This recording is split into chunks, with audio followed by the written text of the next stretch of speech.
네, 반갑습니다. 조선주 아저씨입니다. 네, 이번에 조선주 아저씨가 말씀드릴 기업은 일승이에요.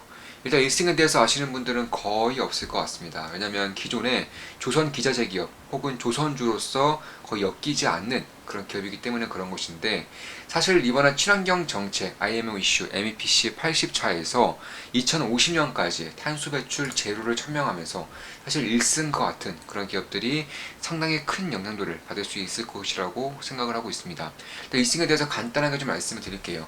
일승은 환경 장비 사업의 진심인 기업이라고 보시면 될 것 같습니다. 그러니까 조선 혹은 LNG 사업, 플랜트, 해양 플랜트 이런 데서 나오는 탄소 배출을 극도로 줄이는 그런 탄소 배출 저감 장치를 만들고 있는 기업이고, 그 외에도 배낭 혹은 호텔 리조트라던가 혹은 해양 플랜트라던가 페리, 크루즈 이런 선박이라던가 해양 플랜트 쪽에 주로 들어가고 있는 분유 처리기에서는 국내 점유율 80%, 전 세계에서도 20%로 압도적인 1위를 차지하고 있는 그런 기업입니다. 그 외에도 제기화 설비라고 해서 제가 쉽게 좀 설명해 드릴게요. 제기화 설비가 무엇이냐 하면은, 자, 이제 LNG를 수출시킨다거나 LNG 수입시킬 때 이거를 영하 165도 정도, 166도 정도로 액화를 시켜야 됩니다. 근데 이 액화를 시킨 다음에 다시 우리가 사용하는, 그러니까 가스로 변환시키기 위해선 다시 기화시켜야겠죠. 이 제기화 설비, 그러니까 액화된 LNG를 기화시키는데 쓰이는 제기화 설비에 대한민국 압도적 1위 기업, 전 세계적으로도 상당히 의미 있는 점유율을 가지고 있는 그런 기업이다, 이렇게 보시면 될 것 같습니다. 최근에 부유식 가스 저장 및 제기화 설비라던가 혹은 FPSO라고 해서 이제 원유를 이제 저장하고 하역하고 생산할 수 있는 그런 부유식 원유 저장 하역 생산 시설이 이제 발전이 되면서 이런 제기화 설비에 따른 혹은 분유 처리라든가 혹은 에너지 저감 장치 이쪽에 따른 수요가 매우 급속도로 올라오고 있는 것은 사실입니다. 그런 것들을 봤을 때 특히나 이번에 러시아와 우크라이나 전쟁 혹은 화석연료 에너지가 가면 갈수록 줄어든다고 해도 2035년까지 최소 2035년까지 그 비중이 급속도로 증가할 수 있는 유일한 화석연료 에너지는 바로 이 LNG예요. 그래서 LNG에 대한 중요도가, LNG에 대한 그런 해양 플랜트에 대한 수요량이 혹은 LNG 선에 대한 수요량이 증가하면 증가할수록, 무엇보다 LNG 추진선 혹은 메탄올 추진선에 대한 수요가 증가하면 증가할수록 일승이 압도적인 수혜를 볼 수 있습니다. 사실 제가 꾸준하게 조선에 대해서 좀 분석해드리면서 이런 분석을 좀 해드린 적이 있습니다. 어떤 분석이냐? 자, 메탄올 추진선을 주목할 필요가 있다.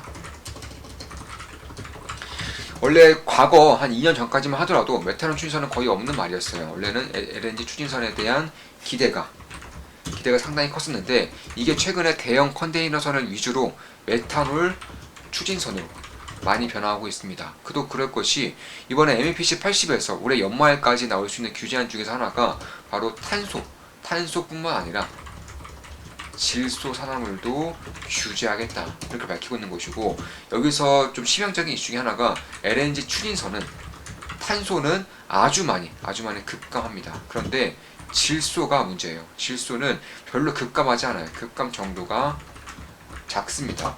이에 따라서 MEPC 80 규제에 LNG 추진선이 보기 좋게 걸려버리는 그런 일이 발생할 수 있는 것이고, 이에 따라서 일찌감치 대형 컨테이너 선들 같은 경우에는 메탄올 추진선으로 그 길을 전환시키고 있다, 이렇게 보시면 될 것 같습니다. 실제로 메탄올 추진선은 질소나물 같은 경우도 거의 배출이 적습니다. 이에 따른 뭐랄까 불확실성이 좀 올라오면서 사실 대한민국 조선주들도 상당히 큰 조정을 받았었는데, 저는 조선주 아저씨답게 이럴 때 기회를 적극 활용해서 조선 관련 확신 기업들의 비중을 실어서 넣었고요. 현재는 매일같이 굉장히 좋은 수익을 내고 있습니다. 그럼 일승을 보면서 왜 이쪽에 대한 이슈에 대해서 주목을 해야 되느냐 하면은, 사실 메탄올 추진선 같은 경우는 그냥 컨테이너선, 그러니까 전기선에서만 쓰일 수 있습니다. 왜냐면 자, 우리도 한번 생각을 해볼게요. 수소차 왜 안 쓰죠? 전기차 왜 안 쓰십니까? 안 쓰는 사람들의 대부분의 이유는 충전 시설이 부족해서 그런 거예요. 배 같은 경우도 마찬가지입니다. 특히 대형 컨테이너선 같은 경우는, 배형 선사 같은 경우는 납기가 늦어지면 늦어질수록 그 손해액이 어마어마해지기 때문에 사실 충전 시설이 무엇보다 중요하다고 할 수 있습니다. 근데 문제가 메탄올 충전소, 그러니까 벙커링 같은 경우는 사실 그 공급이 극도로 작아요. 이에 반해서 LNG라던가 혹은 원유라던가 전 유황유 같은 것들 있죠. 이런 것들은 충전 시설이 비교적으로 훨씬 더 좋기 때문에 사실 전기선, 그러니까 예를 들어서 그냥 가고자 하는 방향이 이렇게만 왔다 갔다 하는 경우에는 여기다 충전소 지죠. 여기서 충전소 짓고 이렇게 두 개만 지으면 되겠죠. 그런데 문제는 대형 컨테이너 선을 아는 것들, 그러니까 뭐 벌크선이라던가 LNG선, 그 탱커선 같은 경우는 사실 이렇게 움직이는 경우는 별로 없어요. 이렇게 갔다가 이렇게 갔다가 이렇게 갔다가 이렇게 갔다가 특히 작은 배일수록 더욱더 그러겠죠. 여기마다 메탄올 충전소, 벙커링을 지을 수가 없다라는 겁니다.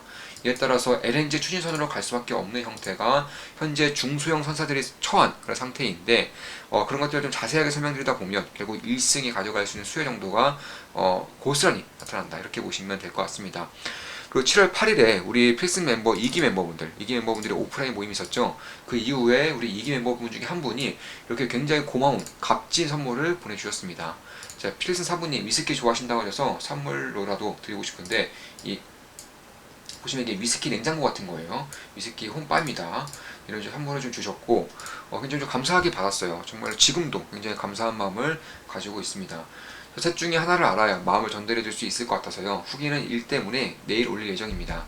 값으로 매길 수 없는 유익한 시간 만들어 주셔서 감사합니다. 작은 성의 표시라도 하고 싶습니다. 저 세 가지 정보가 조금 불편할 수도 있을 듯하여 수령 받으실 차명이라도 있으시면 그곳으로 선물하게 하고 싶습니다. 참고로 술이 아니고 장식장입니다. 미니 홈바라고 보시면 될 것 같고, 사실 굉장히 좀 감사한 마음을 좀 가지고 있어요. 사실 가격으로도 아마 이런 것들은 상당히 좀 값이 나가요. 원래 이런 위스키 전용 바 같은 경우는 가격이 나갑니다. 혹시 지방 아니시죠? 서울 경기로 하겠습니다. 예, 땡땡님, 배송비가 꽤 있군요. 제가 방문 수령해도 됩니다. 신경 쓰지 마십시오. 괜찮습니다. 어차피 제가 서울 경기만 선택하고 나중에 주소만 입력하시면 시간도 아끼시고 그게 더 나을 겁니다. 서울 경기로 진행하겠습니다. 예, 방문자가 서울이거나 드라이브하기 좋은 곳이면 제가 가도 됩니다. 정말 감사합니다. 서울이 아니어서 번거로우실까 하여 받는 사람이 직접 입력하기에 선물 전송하였습니다. 확인하시고 문제 있으시면 말씀 부탁드리겠습니다. 항상 감사합니다. 열심히 하겠습니다. 예, 감사합니다. 저 또한 더욱 정진하겠습니다. 소중히 잘 쓰겠습니다. 필승 사부님이 저희들에게 주시려는 것들에 비하면 약소합니다. 항상 건강이 우선입니다. 필승. 이렇게 좀 대화를 나눴고, 우리 이기 멤버분이 선물을 보내주셨어요. 굉장히 좀 값진 선물, 귀한 선물을 보내주셨고, 이 자리를 빌려서 한 번 더 감사드리는 말씀을 좀 드리고 싶습니다. 진심으로 감사드립니다. 일주일에 한 번 정도 좀 혼술을 즐기는데 그때마다 좀 생각이 날 것 같아요. 기분이 상당히 좋아요. 그럼 바로 다시 진행하겠습니다. 그래서 이런 가운데에서 그럼 1승이 어떤 역할을 할 수 있느냐? 결국 LNG 추진선으로 갈 수밖에 없다. 그러니까 전기선이 아닌 것들은 당분간은 LNG 추진선으로 가야 되는데, 그에 따라서 결국 필요한 것들이 질소 산화물에 대한 배출을 감소시켜야 한다. 여기서 중요한 것은 엔진의 그런 규격 혹은 엔진의 사양, 이런 것들인데, 여기서 쓰이는 것들이 바로 저속 대형 엔진, 저속 대형 엔진이 주로 쓰이는 거고, HS 엔진이 주로 하고 있는 쪽이 그나마 질소 배출량이 적다. 그래서 HS 엔진이 결국에는 전 세계에서 현대 엔진중공업과 비교해서 현대중공업 엔진과 비교했을 때 유일하게 수혜를 받을 수 있고요. 그 나머지 기업들, 중국의 엔진사들, 대한민국 STX 중공업, STX 엔진, 이런 기업들은 수혜 정도가 없다라고 봐도 무방할 정도입니다. 그리고 HS 엔진은 현대중공업 엔진이 거의 필수적으로 사용되는 것이고, 그와 더불어서 질소 저감 장치를 달게 되면 결국 만약에 올해 연말에 LNG 추진선에 대한 규제가 있다고 해도 딱히 우려할 만한 것이 없습니다. 사실 따라서 규제가 되든 안 되든 결국 1승이 가져갈 수 있는 그런 수혜 정도는 굉장히 크다라는 거예요. 실제로 이번에 수량력 정책을 통해서 결국 이 IMO가 가지고 있는 그 의지라는 것이 얼마나 큰 것인지를 고스란히 느낄 수 있는 대목들이 여러 개 있었죠. 2050년까지 원래 50% 정도의 탄소 매출이 목표였다면 이제는 100%로 바뀌었어요. 50%와 100%는 하늘과 땅 차이입니다. 50%와 100% 하늘과 땅 차이예요. 얼마나 큰 차이냐? 쉽게 설명드릴게요. 자, 내가 수험생이라고 쳐봅시다. 수험생인데, 자, 평균 50점 맞기 vs 평균 100점 맞기. 이게 얼마나 어려운 건지는 사실 다 알 수 있는 거예요. 결국에는 탄소 배출 50% 감소 vs 100% 감소라는 것은 이것과 거의 비슷한 난이도라는 거예요. 결국 그만큼 선사 입장에서는 어마어마한 그런 규제의 장벽에 부딪힐 수밖에 없는 상황인 것이고, 이에 따라서 2030년 뭐 20%, 2040년 70% 이런 식으로 나아갈 것이기 때문에 결국 이런 것들에 대한 규제를 통과시키기 위해서는, 지금과 같은 영업 활동을 하기 위해서는 엔진에 대한 교체라던가 혹은 신유선에 대한 그런 발주가 이루어져야 된다는 점, 엔진에 대한 교체가 있어야 된다는 점, 무엇보다 지금처럼 스크러버 달고 저유황료를 끌기보다는 결국 LNG 추진선 혹은 메탄올 추진선 쪽으로 엔진을 교체한다는 점 자체가 굉장히 큰 수혜로 작용될 수가 있는 것이고요. 그뿐만이 아니죠. 사실 LNG에 대한 그 이슈가 굉장히 커지고 있어요. LNG 이슈, 에너지 이슈죠. 에너지 이슈라고 보는 것인데, 일단 러시아와 우크라이나 전쟁으로 인해서 사실 러시아와 유럽을 감싸고 있었던, 연결하고 있었던 파이프가 완전히 제거가 되었습니다. 제거가 되면서 사실 미국과 유럽에 대한 그런 에너지 동맹이 활발하게 진행되고 있는 것이고, 자, 보통 파이프라인을 통해서 에너지를 받았던 유럽 입장에서는 이제는 배를 통해서, LNG 선을 통해서 받아야 되는 그런 상태다. 이에 따라서 유럽 같은 경우도 역사적으로 가장 빠르고 가장 많이 LNG 터미널을 짓고 있는 것이고요. 그런데 LNG 터미널을 하나 짓는데 이게 13조 정도 들어요. 13조에다가 최소 5년 이상 됩니다. 근데 이런 것들을 이제 지금 당장 해도 2028년, 2017년, 2026년이 전진다면 유럽 입장에서는 정권을 지킬 수가 없어요. 정권 유지할 수가 없습니다.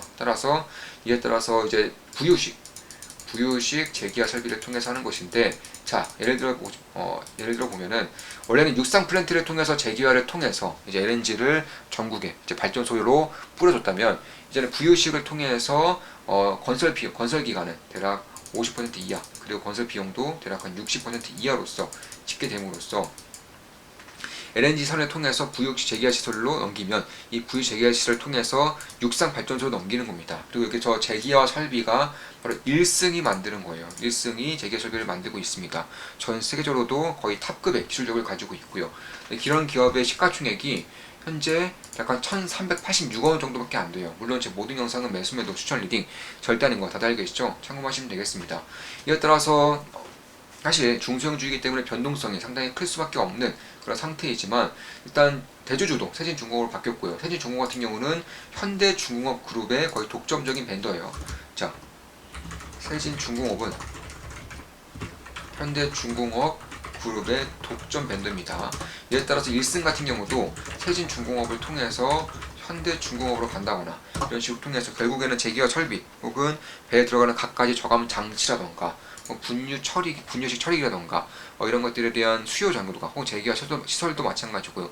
수요의 정도가 굉장히 커질 수 있다는 점에서 사실 좀 주목할 부분은 분명히 있습니다. 이렇게 좀 보시면 될 것 같고, 결국에는 대량 수주를 지속적으로 받고 있고요. 실제로 수장고가 역사적으로 가장 최대치까지 올라오고 있는 것은 맞는 것이고, LNG 재기화 설비, 산업용 보일러, 질소 산업물 저감 장치라던가 분뇨 처리 장치, 이 모든 것들이 1승이 거의 전 세계적으로도 탑급의 기술력과 탑급의 그런 매출 처리를 가지고 있는 것이고, 그럼에도 현재 시가총액 기준으로 1,000억 원 정도밖에 안 된다는 것이, 1,300억 정도밖에 안 된다는 것은 분명히 좀 주목할 만한 부분이 있겠다. 특히 현대중공업 쪽에서 수주를 받은 그런 해양 플랜트 쪽에서도 이미 1승의 제품이 거의 독점적으로 들어가고 있기 때문에, 이에 따라 수요 정도도 굉장히 길어질 수밖에 없겠다, 이렇게 보고 있는 것입니다. 자, 지금까지 조선 아저씨의 1승에 대한 분석이었고, 사실 조선 기자재, 핵심 기자재로서 역할을 할 수 있음에도 불구하고 아직까지는 시장에 알려지지 않은 그런 기업 중에 하나입니다. 특히 이제 조선뿐만 아니라 LNG 시설이라던가 LNG 터미널 혹은 해양 플랜트 등에서도 활발하게 진행될 수 있는 그런 제품을 가지고 있다는 것 자체가 상당히 좀 의미가 있는 그런 기업이다, 이렇게 보시면 될 것 같습니다. 필승 구독, 알림 설정, 좋아요는 도움이 됩니다. 필승!